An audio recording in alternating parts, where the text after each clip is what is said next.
70 casualties, not 71. There was a double reporting there. But the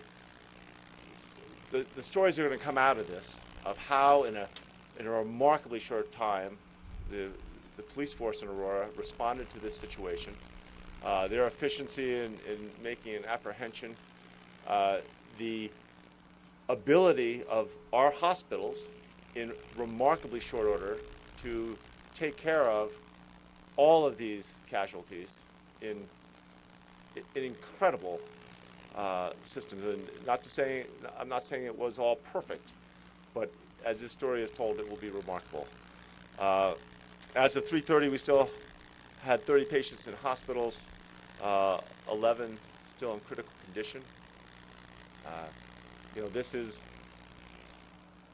an act that defies description. You can't connect emotions that we commonly think of.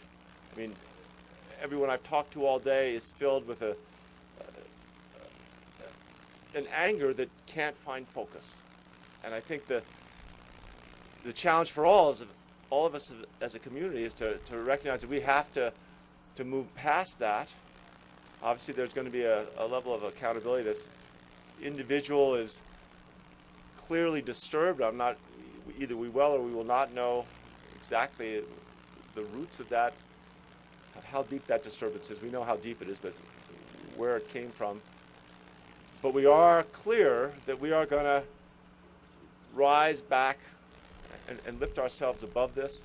I visited several of the families in the hospital, and we're going to have, obviously, when you have that many people that have been injured, you're going to have people with lifetime disabilities. And we are already, as a community, beginning to come together. GivingFirst.org. Within 3 hours, we had $125,000 in matching gifts. So as they raise money, this is through one of the hospital networks, but all the hospitals are going to participate in this to make sure that the victims of this senseless act of violence that, again, there just aren't words.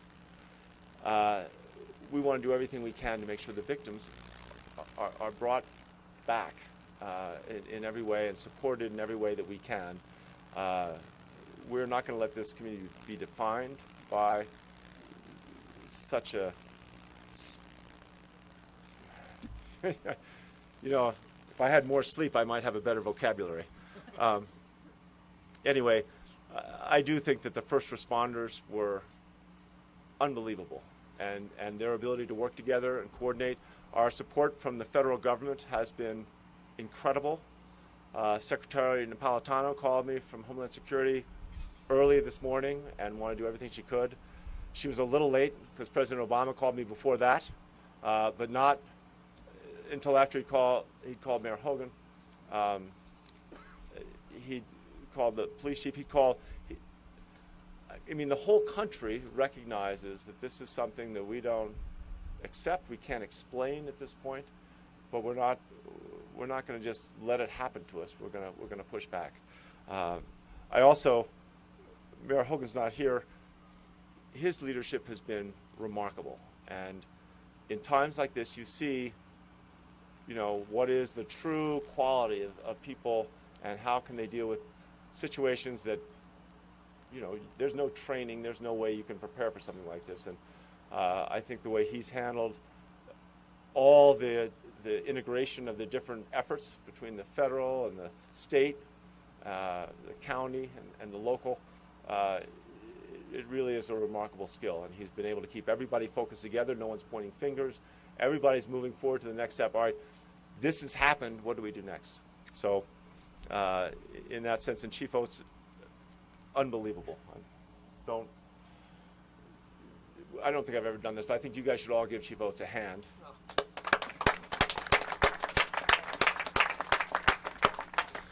So with that, I'll give it back to Chief Oates. Okay, thank you, Governor. I want to point out that standing behind me are quite a few of our elected city officials and our state representatives. Congressman Perlmutter is also with us. And also joining me here is Special Agent Jim McCone of the FBI and Special Agent Andrew Traver of ATF. And Our federal partners have been absolutely tremendous in supporting us.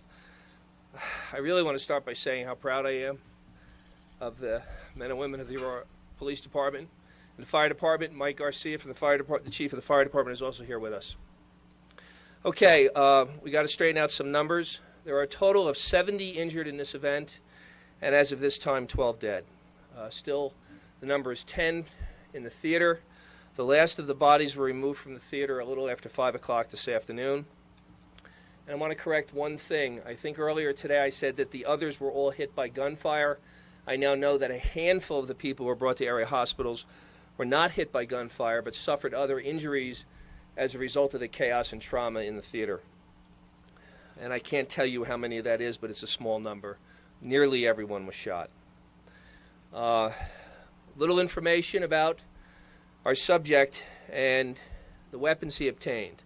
In the last 60 days, he purchased 4 guns at local Metro gun shops, and through the internet, he purchased over 6,000 rounds of ammunition, more than 3,000 rounds of .223 ammunition for the assault rifle, 3,000 rounds of .40 caliber ammunition for the 2 Glocks in his possession, and 300 rounds for the 12-gauge shotgun. Also through the internet, he purchased multiple magazines for the .223 caliber assault rifle, including one 100-round drum magazine, which was recovered from the scene.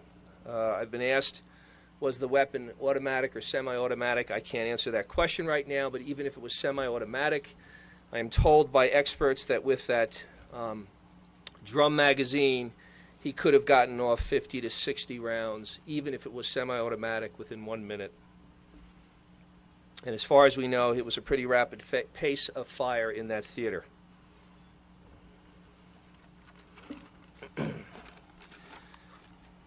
This evening at 4 o'clock, members of the police department and the many supporting agencies that have provided victim service advocates to support us met with approximately 70 members of family and friends who have not had an accounting of their missing loved ones.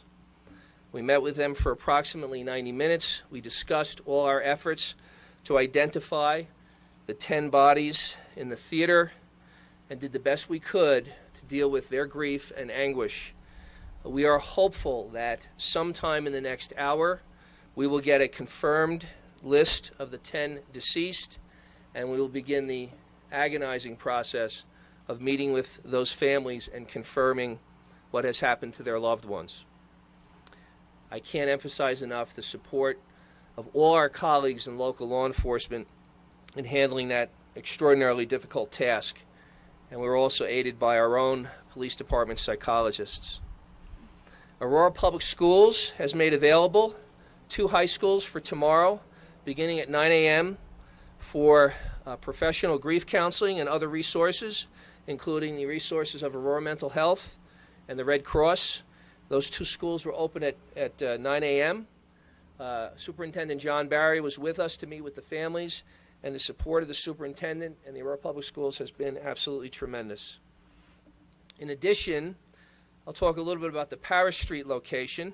We evacuated 5 apartment buildings, including the apartment building of the subject. Those evacuees have been staying at Central High School, again with the support of Aurora Public Schools. With regard to the Parish location, it is a very vexing problem how to enter that apartment safely. I personally have never seen anything like what the pictures show us is in there.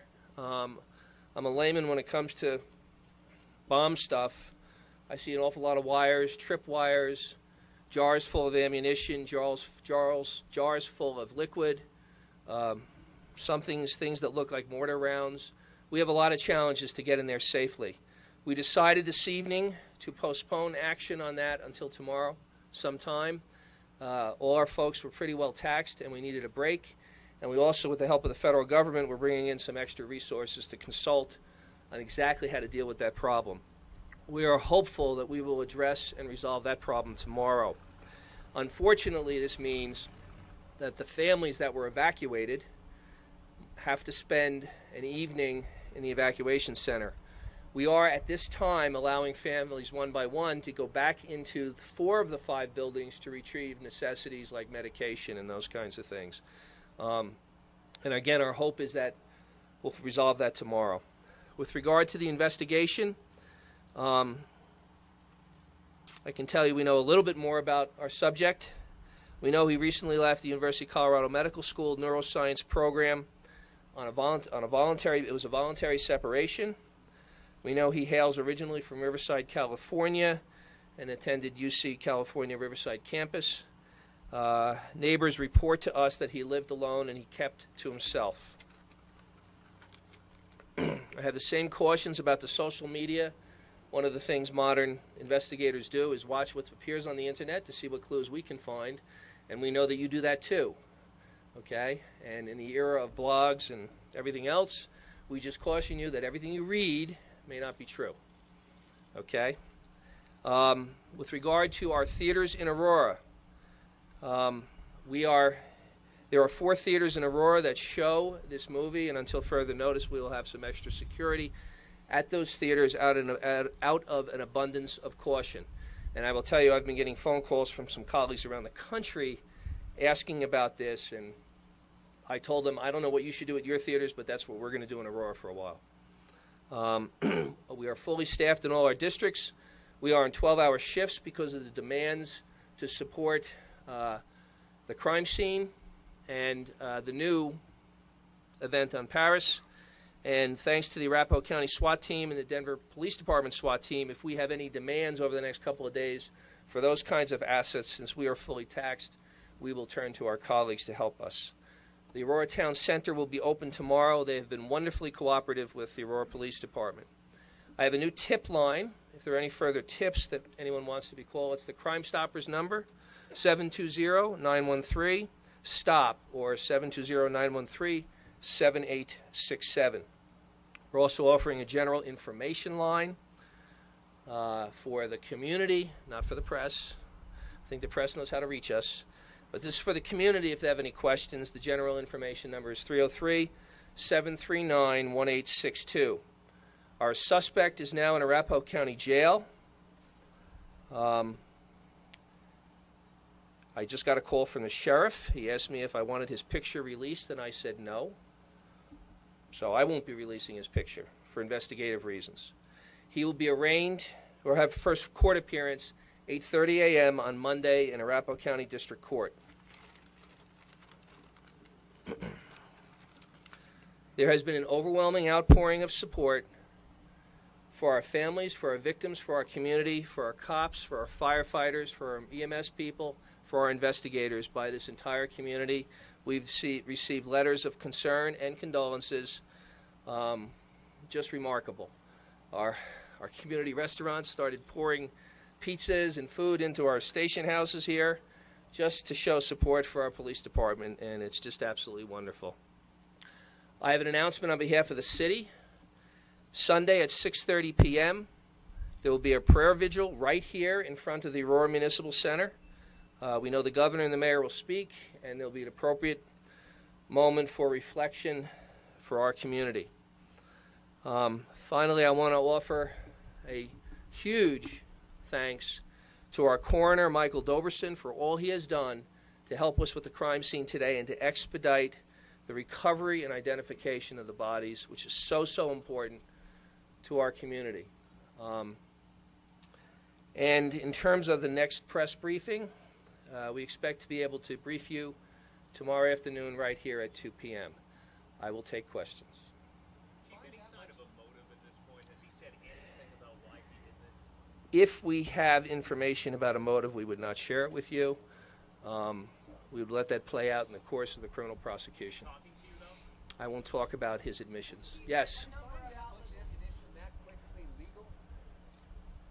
My understanding is that all the weapons that he possessed legally, and all the clips that he possessed legally, and all the ammunition that he possessed legally. Yes?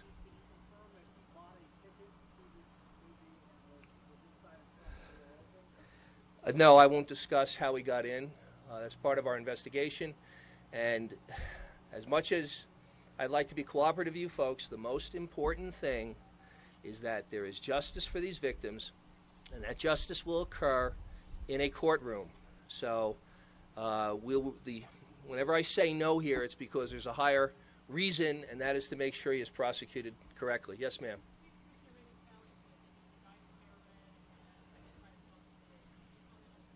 No, I can't. I gave a description this morning of his appearance. He was dressed all in black. For those of you who don't have this, entirely in black, wearing a gas mask, a ballistic helmet, a tactical ballistic vest. Tactical means places to put all kinds of gear and clips, and in addition, it was bulletproof or bullet resistant.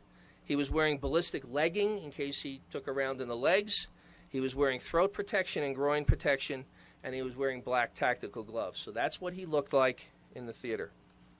Chief, can you tell us if the devices that he possessed outside of the guns, how many were there? I don't know enough about, so those of you who were here this morning know that I reported that he released, it appears, 2 devices that set off some sort of smoke and or chemical irritant.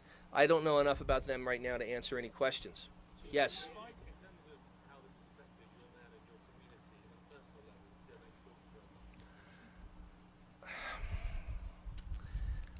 Our cops went through a lot.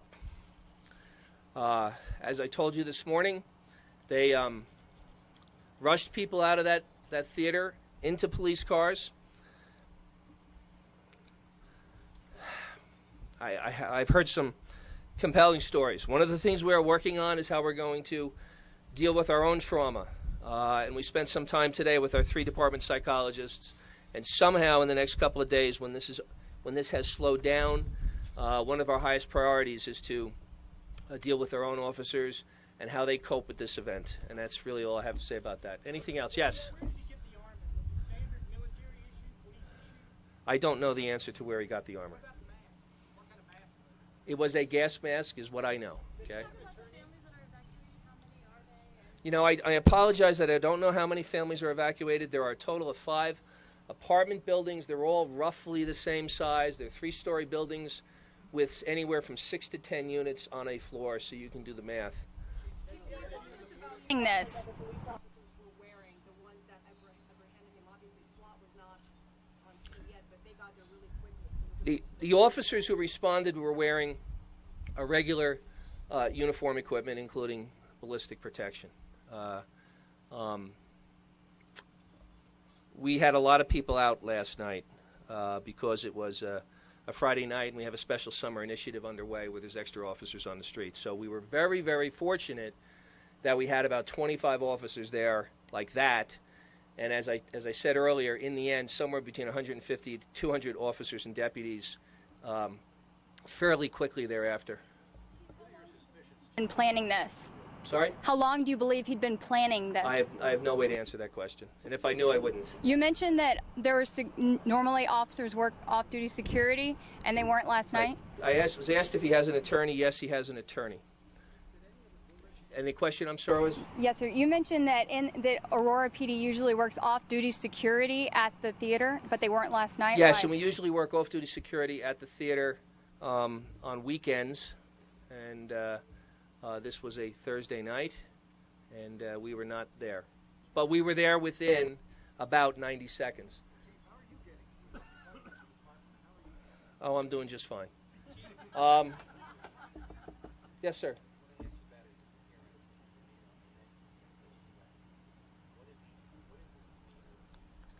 I have some information from my detectives on his demeanor since his arrest, but I will not share it with you.